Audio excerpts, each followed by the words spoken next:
နနွေမုံကိုပယုတ်စီနဲ့လင်းစေးထဲမှာယောပြီးပုတ်တိုက်ပေးပါဒီဘန်းကန်ထဲမှာရောဆက်ထားတဲ့အရာကိုလူအများစုမမြင်ဖူးကြပါဘူးတခါသုံးကြည့်ပေးတာနဲ့လုံးဝဆွဲသွားမှာပါဒီနေ့မှာနီလန်တစ်ခုတည်းကိုပဲပြောပြမှာမဟုတ်ပါဘူးနီလန်နှစ်ခုတောင်တခါတည်းပြောပြသွားမှာပါနှစ်ခုလုံးအတွက်လိုတဲ့ပစ္စည်းတွေကအိမ်တိုင်းမှာအတင်ရှိတတ်ပါတယ်ပထမနီလန်နဲ့အရင်ဆက်လိုက်ကြရအောင်ဘန်းကန်လုံးတန်တက်တလုံးပြင်ထားပြီးပါနနွေမုံဇပွဲတင်ဆုံးပြီးနှစ်ဆုံးထည့်ပါဒီရွှေရောင်အမွှေးကြိုင်ကို200ချီယုံကြီးသုံးဆွဲလာကြတာအယောင်ကြောင့်မဟုတ်ပါဘူးသူ့ရဲ့အရသာကြောင့်လည်းမဟုတ်ပါဘူးဒါပေမဲ့သူ့ကိုမှန်ကန်တဲ့ပါဝင်ပစ္စည်းတွေနဲ့ရောဆက်လိုက်တဲ့အထာမှန်ကန်တဲ့နီလန်းနဲ့အသုံးပြုတဲ့အခါရရှိလာတဲ့အာနိသင်ကြောင့်ပါပဲနနွေမုံထည့်ထားတဲ့ပန်းကန်ထဲကိုပယုတ်စီစပွဲတင်ဆုံးအပိတစုံထည့်ထားပြီးရင်တန်လွင်စီဒါမှမဟုတ်အုံးစီစပွဲတင်ဆုံးနှစ်ဆုံးထည့်ပါစီနှမျိုးလုံးကအဆင်ပြေပါတယ်အိမ်မှာရှိတဲ့စီကိုပဲသုံးနိုင်ပါတယ်စီနှမျိုးကအပိအကျဲနဲ့နောက်ဆုံးအာနိသင်မှာအနှဲငယ်ကွာပေမဲ့ဒီနီလန်းမှာတော့နှစ်မျိုးလုံးအာနိသင်ကောင်းကောင်းပေးပါတယ်ပြီးရင်ဖြည်းဖြည်းချင်းမှွေပေးပါပါဝင်ပစ္စည်း3မျိုးလုံးတထွားပြီးလင်းစီအပြစ်ပုံစံဖြစ်သွားတဲ့အထိမှွေပေးပါဘယ်မျိုးကနေကြည့်နေလဲဆိုတာကောမန့်မှာရေးခဲ့ပေးပါဦးမွေနေရင်းနဲ့ပြောင်းကောင်မုံဇပွဲတင်စွန်းထပ်ထဲပါပြောင်းကောင်မုံကပါဝင်ပစ္စည်းအားလုံးကိုပေါင်းဆက်ပေးပြီးလိမ့်ဆေးကိုအနေတော်အပြစ်အတိုင်းပုံသွင်းပေးပါမယ်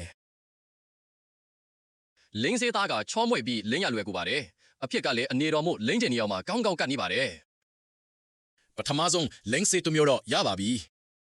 လိမ့်ဆေးကိုလုံလောက်တဲ့ပမာဏယူပြီးကိုခန္ဓာကတင်းမှာတောင့်တင်းမအီမတာဖြစ်နေတဲ့နေရာတွေမှာလိမ့်ပေးမှာ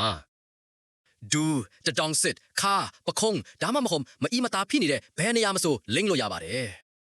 ဆက်ဝိုင်းပုံစံဖြည်းဖြည်းချင်းနှိမ့်နေပေးပါလိမ့်စေအနွေးတတ်ကရေပြားတဲ့စိတ်ဝင်သွားပါစေလိမ့်ပြီးတော့ရင်ပလတ်စတစ်အခြေနဲ့အုပ်ပြီးတညလုံးနှက်ထားပေးပါနနွေးနဲ့ပယုတ်စီပေါင်းဆက်ထားတာက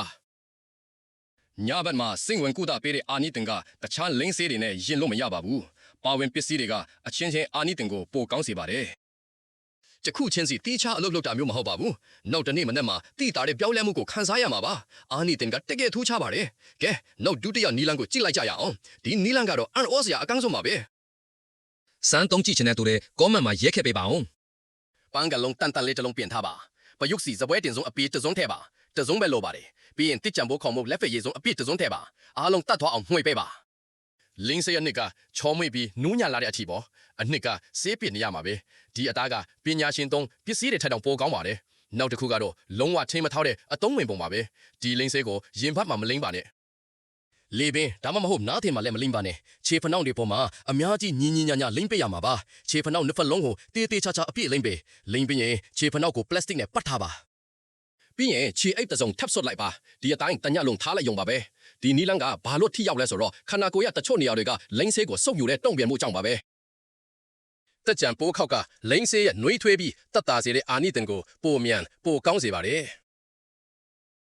ခြေဖနှောက်ဆိုတဲ့နေရာကအသားရရစုပ်ယူမှုကတည်ငြိမ်ပြီးအာနိသင်ကလည်းထူးထူးခြားခြားကောင်းပါတယ်ဒီနီလန်းကိုပထမဆုံးစမ်းတဲ့သူအများစုကတိတ်ပြီးမျောလင်းမထားကြပါဘူးဒါပေမဲ့မနစ်နိုးလာတဲ့အခါခန္ဓာကိုယ်ရဲ့ပြောင်းလဲမှုကသူတို့မျောလင့်ထားတာထက်အများကြီးပိုကောင်းနေတာကိုတွေ့ရပါတယ်ဒီနီလန်းလေးကို0ကနေ10အထိအမှတ်ပေးချစ်လို့ရပါတယ်အားလုံးရဲ့သုံးသက်ချက်တွေကိုသိချင်ပါတယ်နေ့တိုင်းအသုံးဝင်တဲ့နီလန်းနှစ်ခုကိုမျှဝေပေးနေပါတယ်အိမ်သုံးပစ္စည်းတွေနဲ့လွယ်လွယ်ကူကူဖော်ဆက်ပြီးထူးခြားတဲ့အာနိသင်ကိုရရှိစေမှာပါနီလန်းနှစ်ခုလုံးကိုစမ်းသုံးချစ်လို့ရပါတယ်